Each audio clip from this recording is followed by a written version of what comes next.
प्यारे बच्चों, अलंकार का प्रकरण चल रहा था, जिसके अंतर्गत हमने अब तक जो है कुछ शब्दालंकार और अर्थालंकार पढ़े थे। अनिवार्य हिंदी में जो 7वां अलंकार है आपके, वो है विरोधाभास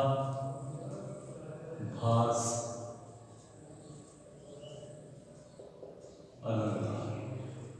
विरोधाभास अलंकार में क्या होता है, इसका लक्षण क्या होता है, ये आप जान लें कि जब काव्य की किसी पंक्ति में शब्द रचना के कारण कोई बात विरोधाभासी प्रतीत होती है, अर्थात प्रथम दृष्टा पहली बार जब हम काव्य की उस पंक्ति को पढ़ते हैं तो उसमें प्रयुक्त शब्दों के कारण हमें आपस में विरोधाभास लगता है, लेकिन जब उन शब्दों का अर्थ स्पष्ट होता है तो अर्थ स्पष्ट होते ही और विरोध जो है वो स्वतः ही समाप्त हो जाता है।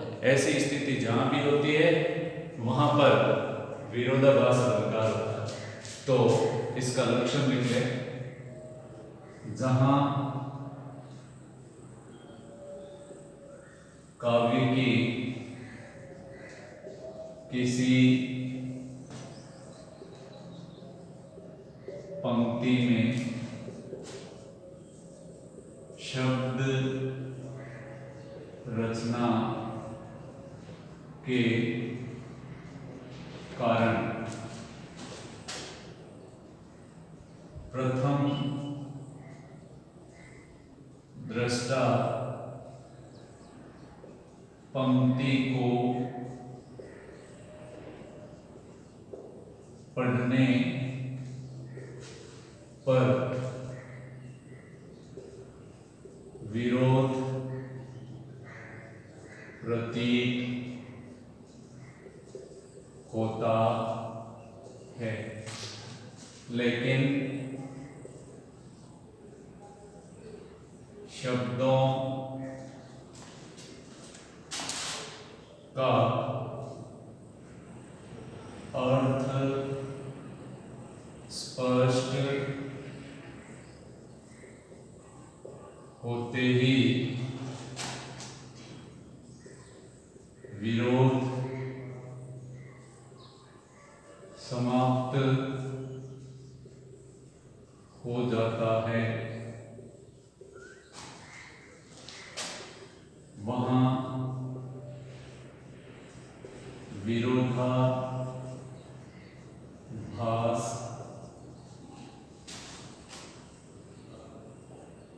अलंकार होता, यानी उसमें कुछ शब्द ऐसे होते हैं जिनके कारण हमें पढ़ने पर विरोध लगता है, लेकिन जैसे ही हम उन शब्दों का अर्थ निकालते हैं तो अर्थ के स्पष्ट होते ही वहां विरोध समाप्त हो जाता है। उदाहरण के लिए देखें, या अनुरागी चित्त की गति समुझे नहीं कोई, या अनुरागी चित्त की गति समझे नहीं कोई, ज्यों-ज्यों बूढ़े श्याम रंग त्यों-त्यों उज्जवल हो। इसमें मन की अनोखी गति के बारे में बताया है, लेकिन इसकी जो दूसरी पंक्ति है जिसमें श्याम रंग और उज्जवल, इन शब्दों को पढ़ने से प्रतीत होता है कि यहाँ विरोध लग रहा है।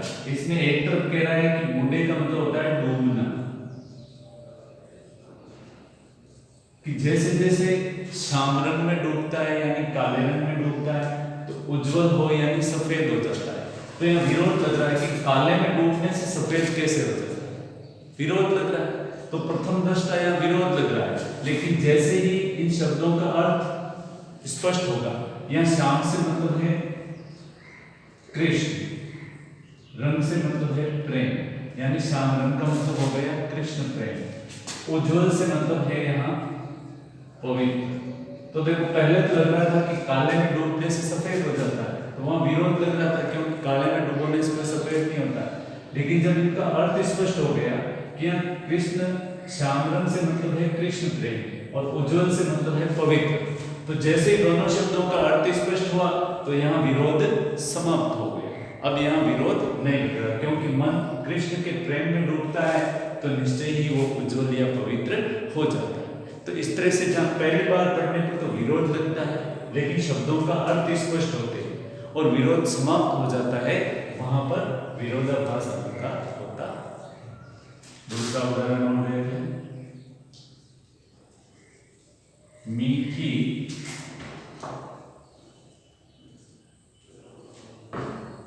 मीठी लगे अखियां लुनाई, मीठी लगे अखियां लुनाई, मीठी और लुनाई ये दोनों शब्द आपस में जो है विरोधाभासी, क्योंकि एक तरफ तो मीठी और एक तरफ लुनाई यानी नमकीन, तो मीठी नमकीन कैसे लग सकती है? एक तरफ तो मीठी लगने की बात कर रहा है, दूसरी तरफ नमकीन, लेकिन यहाँ मीठी और ये लुनाई शब्द का अर्थ स्पष्ट होगा तो स्वतः यह विरोध मिल जाएगा। मीठी का मतलब है मधुर, लुनाई यानी सुंदरता, यानी आंखों की सुंदरता जो है वो मधुर लगती है। तो देखो जैसे ही दोनों का अर्थ स्पष्ट हुआ, या मीठी से मतलब मीठा नहीं है, लुनाई से मतलब नमकीन नहीं है, या मीठी से मतलब मधुर है, लुनाई से मतलब सुंदरता है, तो जैसे ही अर्थ स्पष्ट हुआ तो विरोध समाप्त हो गए। तो जहां कहीं भी इस तरह की रचना होती है, इस तरह की स्थिति बनती है, तो वहां विरोधाभास अलंकार होता। उसके बाद अगला जो अलंकार है आपके, अगला और अंतिम, वो है उदाहरण अलंकार। अगला और अंतिम जो अलंकार है वो है उदाहरण अलंकार। उदाहरण अलंकार में क्या होता है, इसका लक्षण क्या है कि जब काव्य की किसी पंक्ति कोई एक बात कह करके और उस बात की पुष्टि के लिए, उस बात को पुष्ट करने के लिए उदाहरण के तौर पर उसी के जैसी कोई दूसरी बात कही जाती है, उदाहरण स्वरूप वैसा ही कोई दूसरा कथन कहा जाता है जिससे पहली बात की पुष्टि हो जाए, तो वहां उदाहरण अलंकार होता है। कैसे? देखिए, जहां काव्य की किसी पंक्ति में एक कथन यानी बात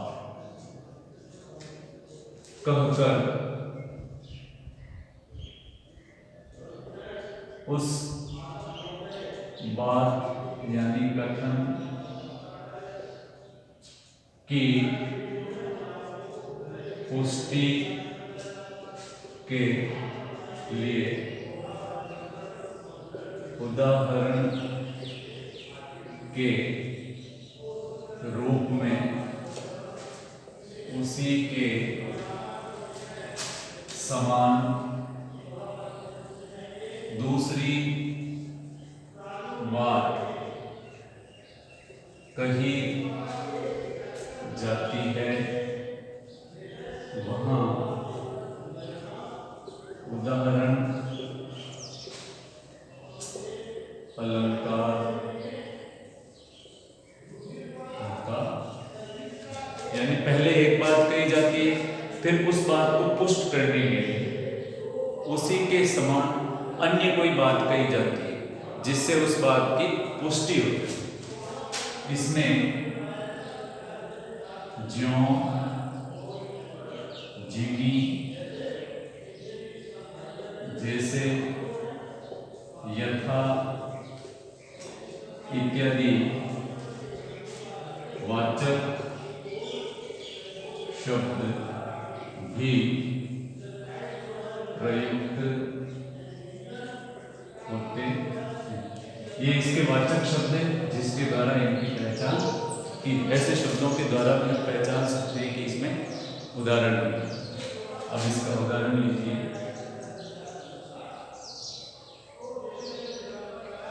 सबे सहायक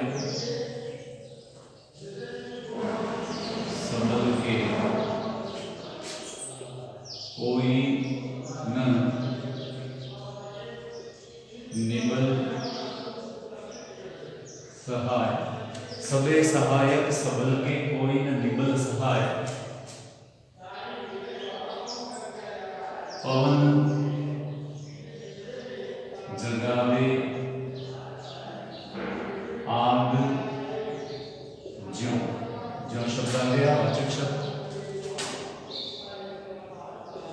दीप ही देत बुझाए। यहाँ ये प्रथम कथन है। पहली बात कही है और ये दूसरी बात।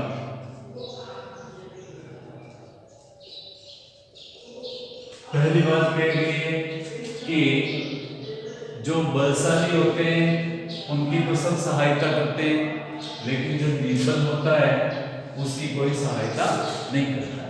बलशाली के सब सहायक हैं लेकिन निर्बल के कोई सहायक नहीं होते हैं। इसी बात को पुष्ट करने के लिए, प्रमाणित करने के लिए उदाहरण दिया है। जिस तरह से पवन यानी हवा होती है, वो हवा आग जो होती है उसको जलाने में तो सहायता करती है, यानी आग ताकतवर होती है, बलशाली होती है, इसलिए हवा जो है उस आग को जलाने में सहायता करती है। आग को तो वो सहायता करती है।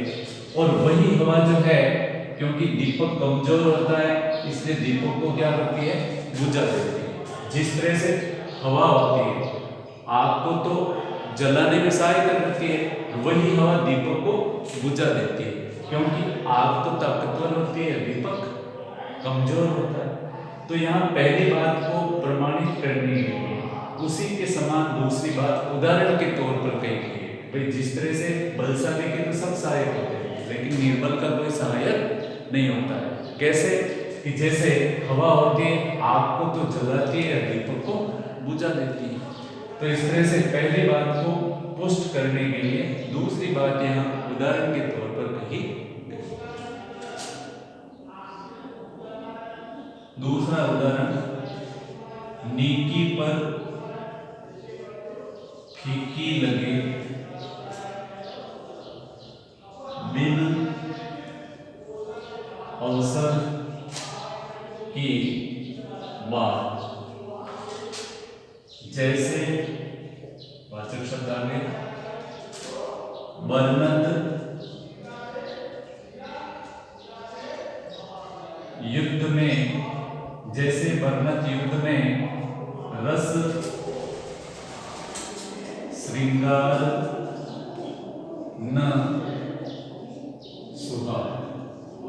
यहाँ भी पहली बात जो है कह करके और उसकी पुष्टि के लिए दूसरी बात उदाहरण के तौर पर कही गई कि बिना अवसर बिना मौके के कही गई बात बिल्कुल भी अच्छी नहीं लगती। बिना अवसर के कही गई बात फीकी लगती है। कैसे लगती है? जैसे युद्ध का वर्णन करते समय श्रृंगार रस का प्रयोग करते हैं तो वो अच्छा नहीं लगता। यानी वर्णन तो युद्ध का कर रहे हैं और यदि वहां श्रृंगार रस का प्रयोग किया गया है तो ये अच्छा नहीं लगता। ठीक वैसे ही बिना अवसर के कही गई बात भी अच्छी नहीं लगती। तो पहली बात जो है कि बिना अवसर के कही गई बात अच्छी नहीं लगती है, इस बात को पुष्ट करने के लिए उदाहरण के रूप में दूसरी बात कही है कि जैसे युद्ध के वर्णन में श्रृंगार की बात अच्छी है, यानी मतलब बिना अवसर के कही गई बात वैसे ही ठीक नहीं लगती है जैसे युद्ध का वर्णन करते समय श्रृंगार रस का प्रयोग अच्छा नहीं लगता। तो पहली बात कहकर पहली बात को प्रमाणित करने के लिए, उसकी पुष्टि के लिए उसी के समान उसी के जैसे उदाहरण के तौर पर कोई दूसरी बात कही जाती है, वहां पर उदाहरण होता है। तो आज आपने विरोधाभासी और उदाहरण अलंकार पढ़े। इस तरह से अनिवार्य हिंदी के आपके जो अलंकार हैं वो पूरे होते हैं और 2 नंबर का प्रश्न इसमें पूछा जाता है। तो इसका लक्षण, इसकी परिभाषा और इसके कुछ उदाहरण आपके ध्यान में होने चाहिए। धन्यवाद।